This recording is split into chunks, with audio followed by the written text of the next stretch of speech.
Bismillahirrahmanirrahim. Assalamualaikum warahmatullahi wabarakatuh. Innal hamdalillah nahmaduhu wa nasta'inuhu wa nastaghfiruh wa na'udzu billahi min syururi anfusina wa min sayyiati a'malina. May yahdihillahu fala mudhillalah wa may yudlil fala hadiyalah. Asyhadu an la ilaha illallah wahdahu la syarikalah wa asyhadu anna Muhammadan abduhu wa rasuluh wa ala alihi wa ashabihi ajma'in wa ba'du. Sahabat beriman yang dirahmati Allah, ayat kursi menjadi salah satu ayat yang punya kedudukan yang istimewa dalam Al-Quran.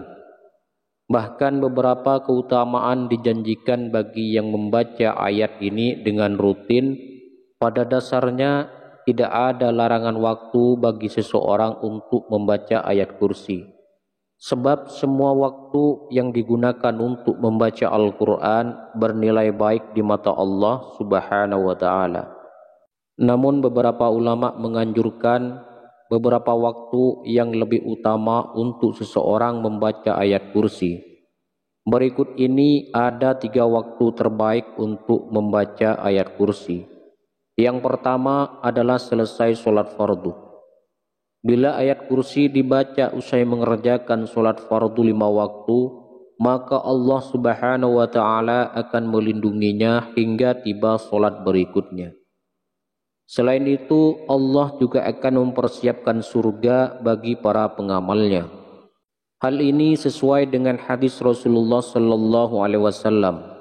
Ia bersabda, barang siapa membaca ayat kursi setiap kali selesai mengerjakan sholat, maka tidak ada yang menghalanginya masuk surga selain kematian. Hadis riwayat An-Nasa'i. Lalu yang kedua, sebelum tidur. Waktu utama lain untuk membaca ayat kursi adalah sebelum tidur. Hal ini termasuk dalam sebuah hadis sahih. Abu Hurairah radhiyallahu anhu meriwayatkan bahwa ia diamanahi oleh Rasulullah untuk menjaga harta dari zakat Ramadan atau zakat fitrah. Kemudian seseorang datang dan mengambil makanan tersebut. Ia pun mengajarkan kalimat yang disebutkan dapat memberikan manfaat dengan izin Allah. Ayat yang dimaksud adalah ayat kursi. Ia mengajarkan untuk membaca ayat kursi sebelum tidur. Tatkala pagi harinya Rasulullah bertanya, "Apakah yang dilakukan tawananmu tadi malam?" Abu Hurairah menjawab, "Wahai Rasulullah," ia mengaku bahwa ia mengajarkan suatu kalimat yang Allah beri manfaat padaku jika membacanya, sehingga aku pun melepaskan dirinya. Rasulullah bertanya, "Apakah kalimat tersebut?" Abu Hurairah menjawab, "Ia mengatakan padaku, jika aku hendak pergi tidur di ranjang, hendaklah membaca ayat kursi hingga selesai, yaitu bacaan Allahu la ilaha illa huwal hayyul qayyum. Lalu ia mengatakan padaku bahwa Allah akan senantiasa menjagaku dan setan pun tidak akan mendekatimu hingga pagi hari. Dan para sahabat lebih semangat dalam melakukan kebaikan." Nabi Shallallahu Alaihi Wasallam bersabda, "Adapun dia kala itu berkata benar, namun asalnya dia pendusta. Engkau tahu siapa yang bercakap denganmu sampai 3 malam itu, wahai Abu Hurairah?" "Tidak," jawab Abu Hurairah. Nabi Shallallahu Alaihi Wasallam berkata, "Dia adalah setan." Hadis riwayat Bukhari.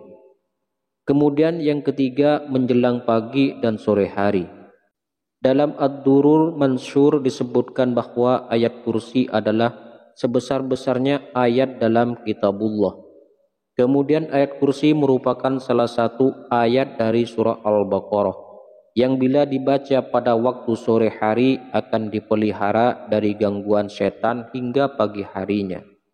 Demikian pula bila dibaca pada waktu pagi akan dipelihara dari gangguan setan hingga sore harinya. Sebagaimana dalam hadis dari Ubay bin Ka'ab, Rasulullah Shallallahu Alaihi Wasallam bersabda, siapa yang membacanya ketika pagi, maka ia akan dilindungi oleh Allah dari berbagai gangguan hingga petang. Siapa yang membacanya ketika petang, maka ia akan dilindungi hingga pagi. Hadis riwayat Al-Hakim. Assalamualaikum warahmatullahi wabarakatuh.